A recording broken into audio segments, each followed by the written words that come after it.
Coucou mes amours, j'espère que vous allez tous super bien. Aujourd'hui on se retrouve pour une toute nouvelle vidéo et aujourd'hui vidéo très spéciale puisque c'est le récit de mon accouchement, les hormones.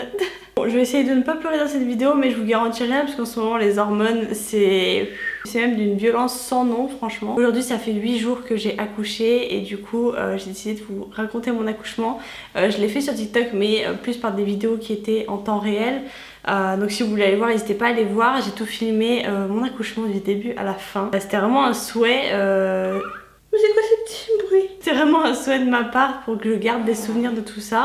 C'est un ro. Elle va me faire un cacarotte là. J'ai du coup noté sur mon téléphone tout ce qui s'est passé pour essayer de ne rien oublier. Je pense que je vais oublier des trucs mais c'est pas très grave. Donc il faut savoir que je devais accoucher normalement au maximum le 28 mai. Donc c'était un mardi. J'ai le calendrier sous les yeux parce que sinon je vais me perdre. Et que du coup j'ai commencé à avoir le début des contractions à J+2. Donc le 25. Sachant du coup que j'y étais allée le matin même et que c'est à 1h30 de chez moi. Donc j'étais allée le matin même pour voir si tout allait bien, aller faire un monitoring, voir comment allait bébé, donc faire une petite écho. Sachant que 2 jours avant j'étais allée et que du coup il n'y avait rien qui avait bougé, donc franchement j'avais trop peur de la césarienne. Je vous avais dit que justement j'essaierais d'éviter au maximum la césarienne, mais bon après c'est le bébé qui décide. Du coup j'y suis allée le matin même, ils ont regardé mon col. Là du coup j'étais pas ouverte mais j'avais le col qui était ramolli entre mi-long et long, et en tout cas il était pas ouvert du tout, donc j'étais bien deg et du coup J+2 on est rentré chez nous. Au final le soir vers 17h40 je commence à avoir 2-3 petites contractions auxquelles je fais pas trop gaffe puisque j'en avais de toute façon depuis le début de ma grossesse, et du coup à 19h45 ça a commencé à se corser puisque je commence à avoir des contractions toutes les 11 minutes et je me dis aïe, là il y a un problème. C'est passé de toutes les 11 minutes à toutes les 9 minutes à toutes les 6 minutes jusqu'au moment où j'ai attendu minuit quasiment pour qu'on parte puisque j'avais pas envie d'être en faux travail et de rentrer et d'être déçue. Sachant que comme je vous ai dit c'est à 1h30 de chez moi, donc c'est pas question de flemme, c'est juste en mode je voulais laisser mon corps travailler. Sauf que vers minuit je commençais vraiment à avoir trop mal. Donc à minuit il y a Roro qui a forcé un petit peu le truc parce que il voyait bien que moi de toute façon je voulais attendre au maximum. J'ai bien fait d'y aller même si c'était pas urgent. Mais en tout cas j'aurais pas pu passer la nuit comme ça, vraiment c'était impensable. Donc on arrive sur le coup des 1h30 du matin à l'hôpital. Là on refait un monitoring, j'ai un col mi-long et toujours aussi ramolli. Et j'attends jusqu'à 4h du matin parce qu'on me propose en fait de me donner une piqûre, enfin de me faire une piqûre qui stoppe les contractions puisque du coup en fait mon col s'ouvrait pas du tout et en fait je contractais pour rien, et étant donné que j'ai un antécédent de césarienne, et il voulait pas que mon corps travaille pour rien. Et du coup j'ai attendu 4h du matin, je me suis dit non vas-y on attend au cas où mon col commence à s'ouvrir. Ça ne s'est pas ouvert, en tout cas ils m'ont dit qu'il valait mieux des fois stopper les contractions pour que ça reparte de plus belle et que ça soit vraiment efficace. Donc du coup on a stoppé les contractions avec une piqûre, je sais même pas ce que c'était, dans la cuisse. Ça a fait effet 1h30 et là j'ai pu dormir pendant 1h30. Sauf que au bout d'1h30 la piqûre ne faisait plus effet, donc ça a été le retour des contractions vers 6h du matin, et du coup à 6h du matin j'étais ouverte à 1, enfin. Sachant quand même que j'ai été réveillée par les contractions, donc c'est pour vous dire à quel point c'était douloureux, et c'était que le début puisque sans vous spoiler j'ai eu 29 heures de travail. Ça a été très long.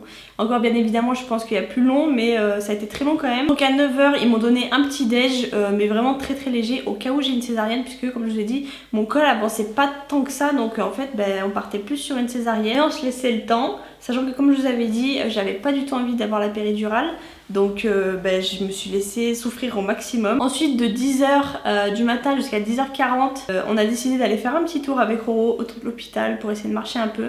J'étais une rampante dans les couloirs de l'hôpital, vraiment je m'accrochais je sais pas si vous voyez les barrières sur les côtés parce que j'avais des contractions quand même très rapprochées. C'était archi douloureux, du coup je me cramponnais comme je pouvais. Ensuite je reprenais ma route et on continue à marcher. Je suis là-dedans. C'est la première fois que je teste l'écharpe de portage et franchement j'aime plutôt bien. T'arrêtes de me roter dessus. Donc je prends un petit café et on rentre dans la chambre. Rien ne se passait, du coup Roro il décide d'aller se coucher un petit peu. Du coup il était forcément avec moi dans la chambre. Il se repose et moi pendant ce temps je fais du ballon et je décide de tester la fameuse technique des sucettes dont je vous avais parlé plusieurs fois et surtout sur TikTok, de la sucette et du peigne. Donc le peigne en gros vous le mettez dans la main et à chaque fois vous avez une contraction et vous pressez pour qu'en gros la douleur des contractions se transfère dans votre main. Update, ça n'a pas marché. J'ai essayé tant bien que mal au maximum avec ce foutu peigne, ça a rien fait du tout, j'avais tellement mal. Mais j'ai continué quand même sur le ballon en mangeant une sucette. Et là, sachant que j'ai fini la sucette, vous savez c'est les grosses sucettes, c'était la première fois que je la terminais et en fait on dit toujours bouche molle col mou. Et là du coup bah en fait à 11h j'ai perdu le fameux bouchon muqueux. Alors je sais pas si vraiment c'est représentatif de l'arrivée de l'accouchement, mais en tout cas j'étais trop contente. J'étais en pleurs sur les toilettes parce que bah, je venais de perdre ce fameux bouchon. Pour moi c'est un peu genre le bouchon de liège d'une bouteille de vin et c'est un peu le début de la suite quoi. Sachant que du coup 1h30 après j'étais ouverte à 3, donc ça avait quand même bien fait son effet. J'avais pas des contractions pour rien, j'étais grave contente puisque du coup la piqûre pendant la nuit ça m'avait permis de me reposer 1h30, mais au final bah là ça avait bossé. Alors je sais pas si c'était la perte du bouchon ou pas, mais en tout cas ça a plutôt bien marché, je suis trop contente. Et j'ai tenu comme ça jusqu'à 14h30, vraiment j'en pouvais plus, j'étais à l'agonie. Sachant que vraiment j'y tenais de ouf à pas avoir cette foutue péri. Mais j'ai dit vas-y c'est bon, franchement j'en peux plus. Ça faisait depuis la veille 19h que je souffrais et là il était 14h30 le lendemain, donc ça faisait presque 24 heures, vous avez compris. Du coup j'ai dit bon allez stop, en plus de ça je commençais vraiment à fatiguer. Donc on a décidé avec mon chéri que je prenne la péri. Du coup ils m'ont emmené dans la salle de la péri, sachant que j'avais déjà fait une rachis-anesthésie, donc je savais ce que c'était. Et je crois que la rachis-anesthésie va plus loin que la péri au niveau colonne. Mais j'avais pas souffert, là j'ai pas souffert du tout. C'était plus les contractions qui étaient dures à gérer. Mais en soi moi ça m'a pas fait mal du tout. À chaque fois on me pose la question si la péri ça fait mal, et bah franchement non. Et maintenant je peux vous le confirmer puisque j'en ai eu 3. J'en ai pas eu 2, logiquement j'ai eu 2 enfants, je devrais en avoir 2. Non, attendez la suite, j'en ai eu 3. Et moi je vous dis, franchement ça fait pas mal. Comparé aux contractions ça n'a rien à voir. Donc la péri est posée vers 14h30, 14h45. Et ensuite ça bougeait pas trop, ça ralentissait même un peu le travail. Du coup à 16h20 on décide de me percer la poche des os et j'ai rien senti du tout. Mais vraiment rien. J'étais un peu deg, moi je voulais trop, genre vous savez comme dans les films où tu perds les os et t'es en panique, machin. Vraiment j'aurais trop kiffé vivre ça, mais là j'ai rien senti, juste que c'était chaud. C'est tout. En tout cas, je pense qu'elle était pas loin d'éclater puisqu'elle a à peine touché que la poche s'est rompue directement. Et elle était même surprise, donc elle a vite enlevé sa main et a dit ah bon bah c'est bon. Là, du coup à ce moment-là j'étais dilatée à 4. Le chemin était quand même encore long, mais on était presque à la moitié. J'ai très bien mon cœur. Et ensuite, vers 17h30, on se rend compte avec mon chéri que la péri ne marche plus. Donc j'avais pu m'endormir un petit peu et en fait je me réveille et je recommence à avoir mal. Je me dis mais attends mais je suis sous péri, le truc il injecte automatiquement. Quoique on pouvait quand même réinjecter au cas où si je commençais à avoir des douleurs. Et en fait je me suis dit peut-être que vu que j'ai dormi, j'ai loupé des injections et du coup bah il m'en faudrait un peu plus. Du coup avec mon chéri on insiste pendant presque 1 heure. Pour que la péri remarche. En fait on se rend compte que c'est de pire en pire, que je commence à avoir de plus en plus de contractions et vraiment c'était insoutenable, c'était pire qu'avant la péri. Et du coup bah, je décide d'appeler et ils viennent au bout d'1 heure, donc à 18h30. Et là en fait j'étais dilatée à 6 et ils se rendent compte que du coup le cathéter a légèrement bougé et que du coup il faut reposer la péri. J'étais au bout de ma vie, je me suis dit non mais c'est pas possible. Ça avait dû vraiment bouger de quelques millimètres. J'étais dégoûtée et puis surtout que je souffrais. Et puis là c'était des contractions toutes les minutes, donc vraiment c'était insoutenable. Du coup bah vas-y qu'on refait sortir au haut et vas-y que je me remets en boule. On m'enlève tous les cathéters, on recommence, on rebadigeonne mon dos, je me remets en boule. Là vraiment, là cette fois-ci je pleurais mais à cause des contractions. C'était pas ni de peur ni de stress. Moi je l'ai dit à la sage-femme qui me tenait la main, je lui ai dit j'en peux plus. Et je pleurais mais comme une madeleine. Enfin bref. Donc à 19h30 on repose cette foutue péri et on m'ajoute du coup un booster de contraction, genre je sais pas comment ça s'appelle, je suis pas sûre que c'est de l'ocytocine, je sais pas. Bref en tout cas c'est un truc pour booster les contractions, qu'elles soient un peu plus intenses. Donc moi du coup je les sentirais pas mais en tout cas ça travaillerait plus. Donc là il était 19h30. À ce moment là du coup on décide de me mettre sur le côté, donc je suis restée 1 heure sur le côté et je suis passée de 6 à 10. En 1 heure. C'était n'importe quoi. Juste en étant sur le côté. Alors je sais pas pourquoi mais madame a voulu sortir parce que j'étais sur le côté. Donc je vous dis ça, j'étais dilatée à 10 à 20h20. J'ai débuté la poussée à 23h45. C'est-à-dire 3h20 plus tard. C'était hyper long. Mais vraiment hyper long puisque moi j'étais prête à pousser. Sauf que Brooke, ben, en fait elle descendait pas. Oui parce que du coup je vous ai pas dit mais mon petit chat s'appelle Brooke. Qui était d'ailleurs le 2e prénom de Kéline. Mais bref ça je pense que je vous ferai une petite FAQ ou un truc comme ça pour vous en parler. Donc là je commence à pousser et je sens rien. Je sens rien du tout, mes jambes c'est des poteaux. La sage-femme elle essaie de les porter, limite elle n'arrivait même pas à porter mes cuisses pour les mettre sur les étriers, enfin bref c'était n'importe quoi. Et en fait vu qu'il y avait 2 accouchements en même temps dans les salles d'à côté, bah en fait ils ont fait en priorité avec les bébés qui étaient plus en détresse. Brooke elle était à l'aise, elle pouvait sortir dans 2 jours, c'était pareil, elle s'en foutait. Donc en fait vu qu'elle descendait pas, bah, ils m'ont fait attendre. Et moi j'aurais bien voulu accoucher pour la fête des mères, mais j'ai accouché du coup le 27 et c'est encore plus beau puisque du coup il y a encore un petit set. Kéline était née un 7 septembre et là Brooke est née le 27 mai. J'aime bien ces petits sets, ces petits signes et tout, je trouve ça mignon. J'ai poussé pendant presque 40 minutes. J'ai fait en gros 10 fois 3 poussées à peu près. Et comme je vous ai dit c'était compliqué puisque je sentais rien. Bah oui. Du coup en fait je poussais un petit peu aléatoirement. Sachant que du coup ils m'ont fait toucher sa tête 3 fois pour que je puisse voir l'avancement. Et il y avait Roro qui m'aidait et tout, enfin vraiment c'était trop bien. Et c'était, j'en avais rêvé de cet accouchement. J'en avais rêvé de ouf et je voulais absolument pas une césarienne, je voulais vraiment vivre ça. Mon petit chat. Les hormones c'est horrible, oh là là c'est horrible. Il n'y a pas un jour où j'ai pas pleuré depuis que j'ai accouché mais de bonheur. Bref, du coup Roro il m'a aidé. J'ai filmé pour garder ces moments là et tout parce que vraiment c'est trop magique. Les 2 accouchements totalement différents mais les 2 sont tout aussi beaux même si l'issue n'est malheureusement pas la même. Et du coup enfin j'ai pu prendre Brooke dans mes bras, entendre pleurer et tout, c'était magique. J'avais l'impression que c'était irréel, vraiment c'était irréel, j'avais tellement attendu ce moment là. Bah voilà, on avait attendu quand même J+, du coup j'ai accouché avec J+4. Donc le lendemain en fait j'allais me faire déclencher et je trouve ça trop beau qu'elle ait décidé de sortir la veille, je trouve ça trop bien parce que je voulais vraiment quelque chose de naturel. Même s'il y a eu la péri, c'est pas grave. Du coup elle a poussé son premier cri, tout allait très bien, on s'est dit wow mais... Elle est tellement belle, c'est un truc de fou. Du coup elle est partie avec Roro se faire nettoyer un petit peu. Quand elle a regardé Roro, c'était un truc de fou. Moi je les voyais tous les deux en face de moi et j'avais l'impression qu'elle le connaissait depuis toujours et ça m'a trop touchée. Vraiment j'ai l'impression qu'avec Brooke c'est inné. Vraiment c'est même pas des larmes de fatigue ni de tristesse ou quoi que ce soit, c'est vraiment des larmes de bonheur. Je vous jure que là depuis qu'elle est là, on pue le bonheur, mais on transpire le bonheur, c'est un truc de ouf. Il n'y a plus rien qui existe autour, plus rien. Donc du coup, on a fait comme je voulais, la tétée de bienvenue. Donc j'étais trop contente puisque ça a plutôt bien marché. Elle a pris le sein tout de suite et tout. Et suite à ça, j'ai décidé du coup de ne pas allaiter, mais... je suis revenue sur ma décision puisque j'allaite, voilà. J'avais dit que j'allaiterais pas, j'allaite. J'avais dit que je voulais pas de péridurale, j'en ai pris, j'en ai même eu 2. Mais un bébé ça change vraiment tout, enfin bref. Du coup pour terminer au niveau de l'accouchement... Oh, tu m'enquiquines à me faire pleurer là. Au niveau de l'accouchement, donc du coup après avoir sorti Brooke, il fallait sortir le placenta. Donc là ça a été un peu la douche froide. Puisque du coup alors quand j'ai pris Brooke dans mes bras, ils m'ont dit de pas trop tirer puisqu'apparemment le cordon était un peu court. Et c'est d'ailleurs peut-être pour ça qu'elle était en transverse, ma minette. Je sais pas trop, en vrai il n'y a pas vraiment d'explication, mais du coup de base elle était en transverse, elle s'est tournée vraiment au dernier moment. Et du coup au moment où je dois délivrer le placenta, et ben on se rend compte que il est explosé en 1000 morceaux, que ça va pas être possible et qu'ils vont devoir aller le chercher. Oh putain.